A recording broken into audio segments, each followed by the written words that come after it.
네, 안녕하세요. 본법인 그날 홍보 담당 변호사이자 부대표 변호사인 이지은 변호사입니다.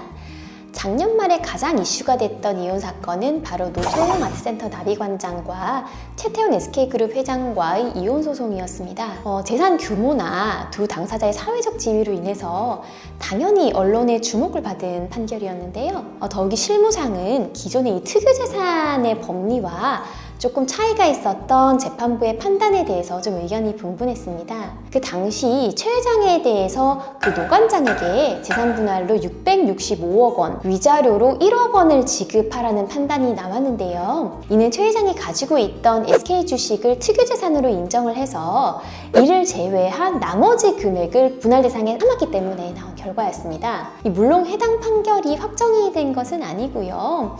이제 항소를 제기를 했기 때문에 긴 법정 다툼이 예견되어 있는 상황입니다.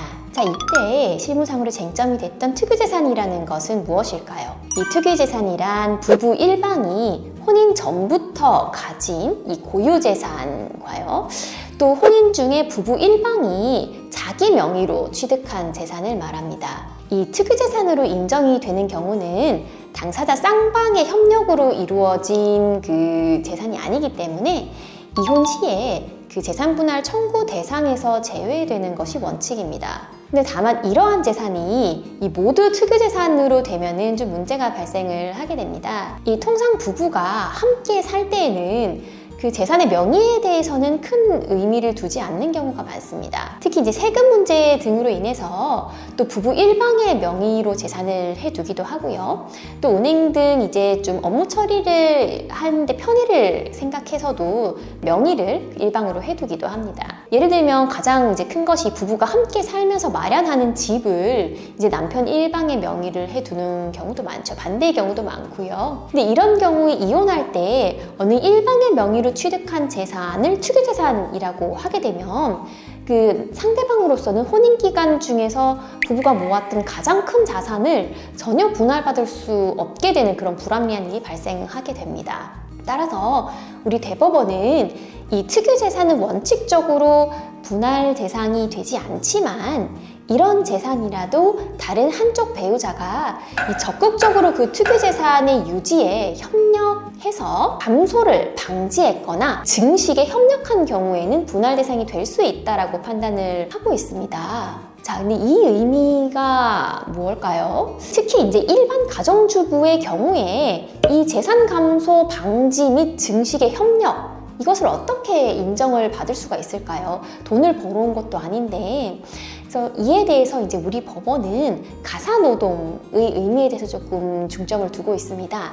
가사노동도 역시 이런 이제 재산 감소 방지나 증식 협력을 위한 노력으로 보고 있다는 거죠. 그러니까 아내의 입장에서는 내조를 통해서 집안을 편안히 하고 남편이 이제 혼인 전에 가지고 온 재산이나 이제 증여를 받은 재산, 또 남편 일방의 명의로 혼인 기간 취득한 재산에 대해서 내조를 한 것이 기여로 인정이 될 수 있다고 본 것입니다. 그런데 노소영 최태원 사건에서 1심을 진행했던 서울가정법원에서 이러한 법리와 상당히 배치된 듯한 판단을 해서 좀 논란이 되고 있습니다. 이 노관장은 수십 년 동안 최태원 회장에 대한 내조를 하여 왔고 자녀를 길렀죠. 그 SK 주식회사의 주식은 최태원 회장이 상속받은 재산이 아니었고 혼인 기간 중에 이제 매수를 한 주식이기도 했습니다.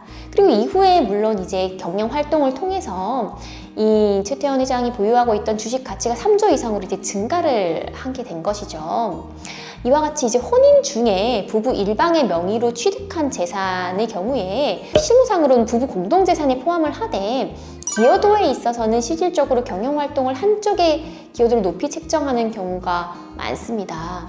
따라서 이 재벌가가 아닌 일반 가정의 경우에도 사실 일방이 상속을 받거나 증여받은 재산을 이 재산분할 대상으로 넣어서 분할을 하되 다만 이제 그 증여나 상속받은 재산의 비중이 부부 공동재산에서 차지하는 그 비율이 굉장히 높다면은 이를 이제 상속이나 증여를 받아온 쪽의 기여가 크다 이런 식으로 판단을 하고 있는데 이 부분이랑 조금 다르게 판단을 한 거죠.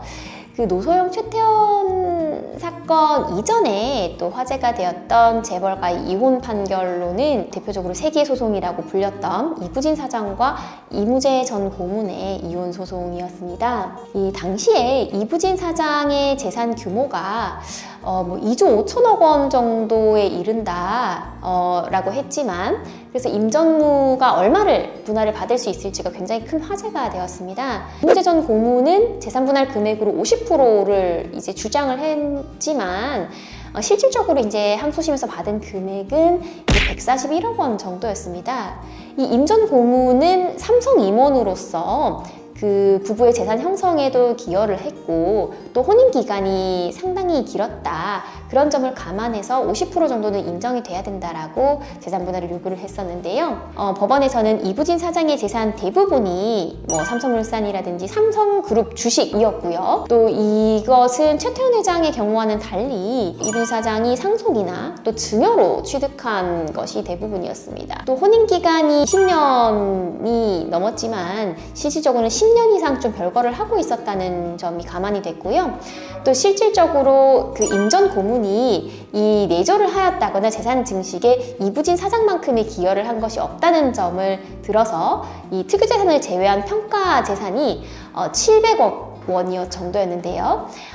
여기에서 이제 임 전 고문의 기여도를 한 20% 정도로 산정을 한 것입니다. 이와 같은 판결에 대해서 일각에서는 이제 재벌가의 배우자가 역차별을 당했다라고 볼 수도 있다라는 그런 의견을 내기도 했습니다. 이 부부 공동 재산의 범위와 또 기여도를 인정하는 그 부분에서 법원의 재량이 굉장히 큽니다. 이 재벌가와 달리 일반 가정에서 이혼하는 경우에 이 남편의 사업상 자산도 혼인 기간 동안 유지되고 또 증식되었다면 사실 대부분 부부 공동재산에 포함이 됩니다. 물론 그 자산 가치가 부부 공동재산에서 차지하는 그 비중 등을 고려는 당연히 되는데요.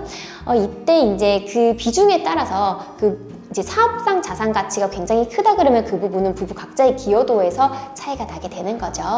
따라서 이제 재벌가에 대한 판결의 법리가 일반적인 우리 가정의 경우에 그대로 적용되는 것은 아니라는 점.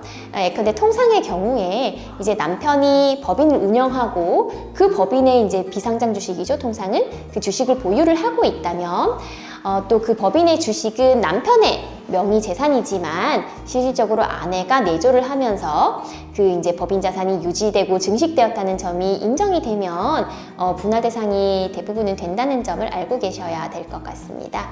네, 그날이면 이지은 변호사였습니다. 감사합니다.